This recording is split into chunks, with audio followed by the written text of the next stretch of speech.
Primeira parte do 8º capítulo, desde a profissão até o holocausto ao amor, no ano de 1890 a 1895.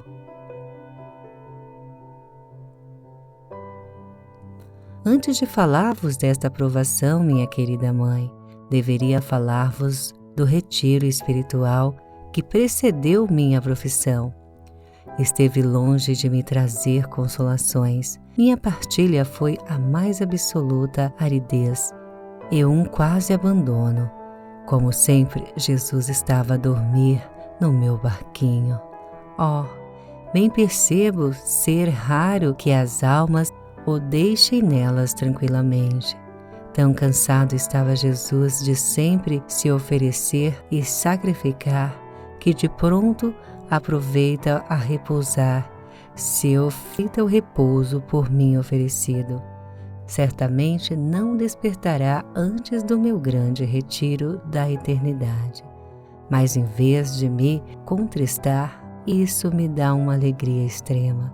Na realidade, longe estou de ser santa. Para o provar, basta apenas o seguinte: em vez de rejubilar com minha aridez, deveria atribuí-la ao meu pouco fervor e fidelidade. Deveria desconsolar-me por dormir. Já se vão 7 anos em minha oração e minhas ações de graças, tanto não me desconsolo.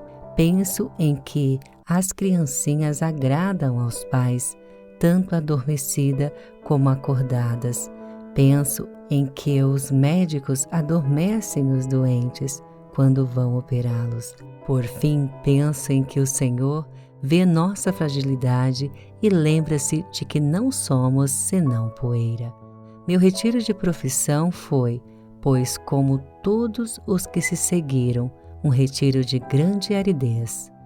Contudo, sem que eu o percebesse, o bom Deus me indicava claramente o meio de lhe agradar e praticar as mais sublimes virtudes. Observei a miúde que Jesus não me quer fornecer provisões. Nutre-me a cada instante com alimento sempre novo. Encontro em mim sem saber como foi ali parar. Creio com toda a simplicidade que o próprio Jesus, oculto no fundo do meu pobre coraçãozinho, quem me concede a graça de atuar em mim, levantando-me o pensar em tudo quanto quer que eu faça no momento presente. Dias antes da minha profissão, tive a ventura de receber a bênção do soberano pontífice. Tinha solicitado por intermédio do bom Frei Simeão, para papai e para mim, e muito me consolou poder retribuir ao meu querido paizinho a graça me proporcionara quando me levou a Roma. Chegou finalmente o belo dia de minhas núpcias. Passou sem nuvens. Na véspera, porém, tinha se levantado em minha alma uma tempestade, como nunca vira igual. Até então jamais me viera à cabeça nenhuma dúvida em torno de minha vocação. Era-me necessário conhecer tal provação.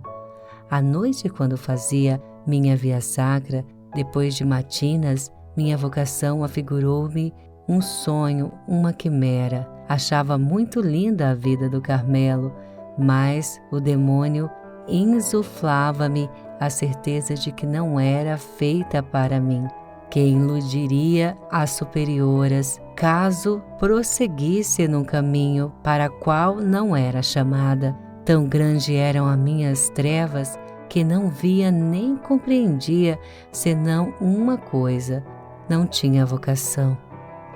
Oh, como descrever a angústia de minha alma? Parecia-me coisa absurda, mostrando ser de demônio a tentação, que se falasse de meus temores à minha mestra, impedir-me-ia de fazer meus sagrados votos.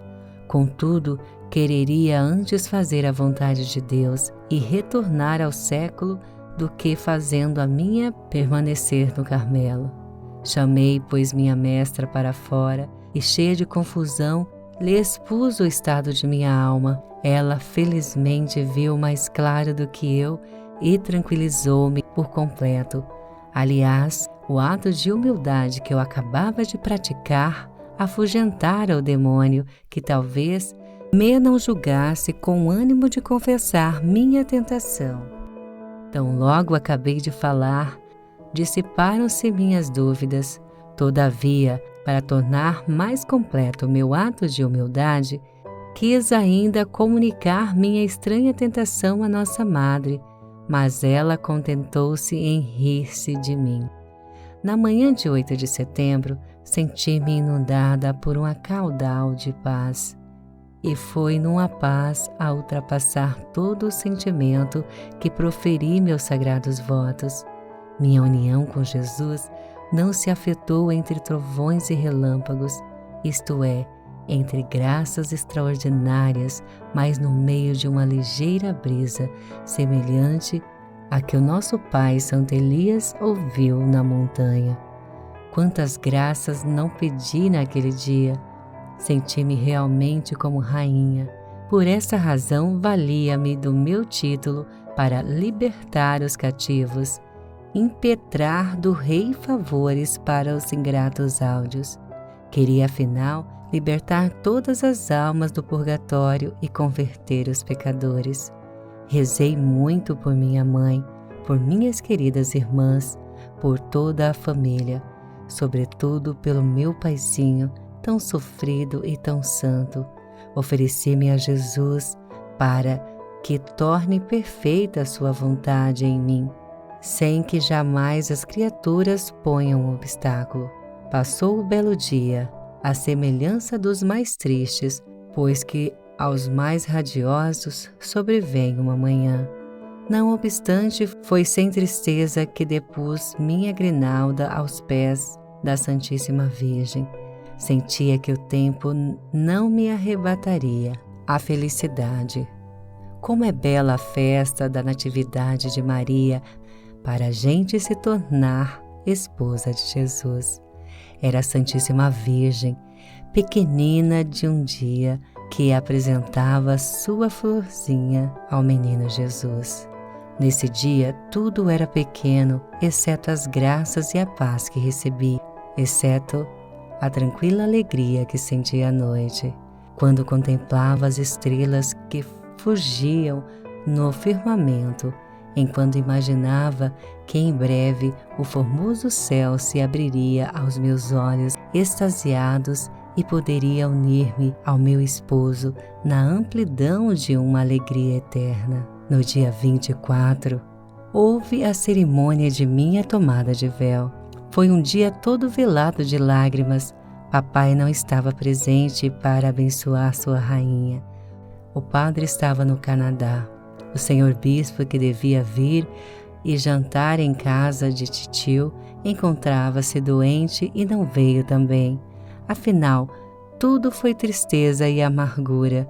Contudo, a paz, sempre a paz, continuava no fundo do cálice.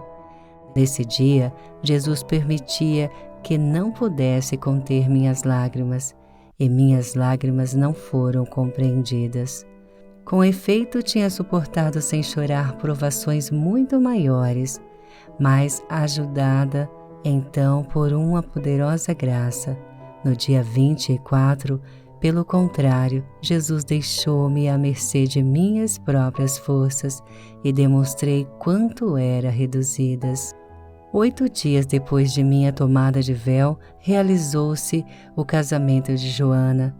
Ser-me-ia impossível dizer-vos, minha querida mãe, como seu exemplo me esclareceu sobre a delicadeza que a esposa deve prodigalizar ao esposo. Escutava com avidez tudo o que poderia aprender a respeito, porque não queria fazer pelo meu bem-amado Jesus menos do que Joana por Francisco, criatura indubitavelmente muito perfeita, mas afinal sempre criatura.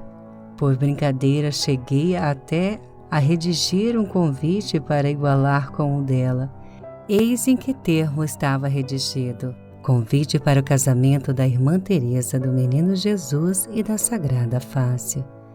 Ó Deus Todo-Poderoso, Criador do céu e da terra, soberano dominador do mundo, e a gloriosíssima Virgem Maria, Rainha da Corte Celestial, honra-se em participar a vossa senhoria o matrimônio do seu augusto Filho Jesus, Rei dos Reis e Senhor dos Senhores, com a senhorita Teresa Martim, agora a Princesa dos Reis, nos trazidos como dote por seu divino esposo, a saber, a infância de Jesus em sua paixão, vindo a ser seus títulos de nobreza do Menino Jesus e da Sagrada Face. Ó Senhor Luís Martim, dono e titular da circunscrição do sofrimento e da humilhação, e a Senhora Martim, princesa e dama de honra da Corte Celestial, tenho o prazer de participar a vossa senhoria o matrimônio de sua filha Teresa com Jesus, Verbo de Deus, segunda pessoa da adorável Trindade, que pela operação do Espírito Santo se fez homem e filho de Maria, Rainha dos Céus.